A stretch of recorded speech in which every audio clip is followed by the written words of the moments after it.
Hi guys, so in this video, I will show you how to create a new page in Card. I understand that using Card can be confusing, especially if you're not familiar with coding. While Card simplifies the process, it can still be challenging if you don't know many of the terms, but I'll guide you on how to create a page within Card. To start, you will need to add buttons and controls. First, add the button anywhere on your home page. You can name it something like about me, about the website, more, or anything you want. For this example, I will simply name it next. So for the next step, add a control section. Anything after the section break will be considered a secondary page. You can either keep the section name as section 1 or rename it to something relevant.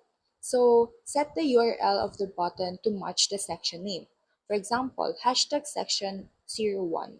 Now add any elements for your secondary page content. For this example, I will add an image and some text. To navigate back to the home page, add another button and place it wherever you prefer. Label this button back or home and set its URL to match the homepage section. For this, I'll be typing hashtag sample. So once done, save and publish your changes. You will need to enter a title and description as these are required. When you scroll down, you will see the action section. You can publish it to a card URL, publish it to a custom domain, save it as a template, or you can save it as an offline draft. You will also need to choose a URL name which must be available. After that, click Publish.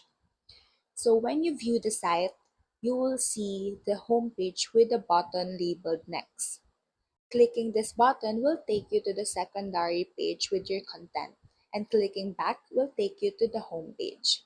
Well, that's all. If you want to get started with Card, please check out the link in the description box. Thank you guys for watching. If this video was helpful, please subscribe to the channel. Bye!